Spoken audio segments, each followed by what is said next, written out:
Do you ever hear marketing advice and you're like, what? I don't get this, or I don't know how to do this, or it involves a lot of tech, a lot of funnels, a lot of all of that kind of stuff.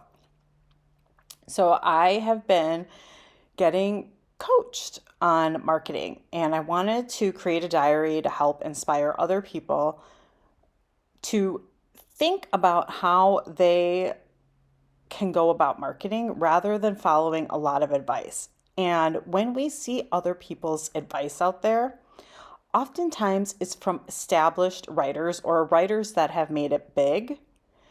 And it seems like the stuff that they go out maybe on a podcast or in a video, they go and they tell us to do something. And they say, oh, these are the things, or any kind of expert that kind of tells us these are the things that we need to do to market ourselves as writers.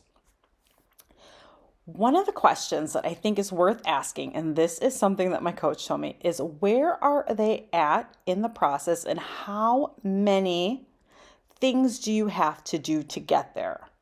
So, does somebody already have 10,000 people on their email list? Does somebody already have all of the technology, all of the different software that you can use to create funnels or websites or all of those kind of things where you can get analytics from any sort of technology, and that you have to learn it? So ads is a great example. There's a technology or there's a process that you need to learn.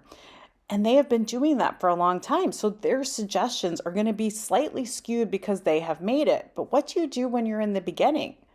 And one of the things is how many things on your to-do list are there in order for you to market? And if you have a long to-do list before anyone finds out that you're actually a writer and that you have something to offer in the terms of a book or a short story, how many things do you have to do before somebody actually knows that you're doing that? That's the question that I think is so fundamental that I did not see.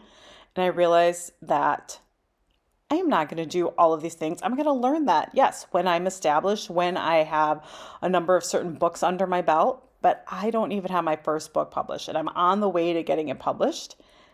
And that is the most fundamental question.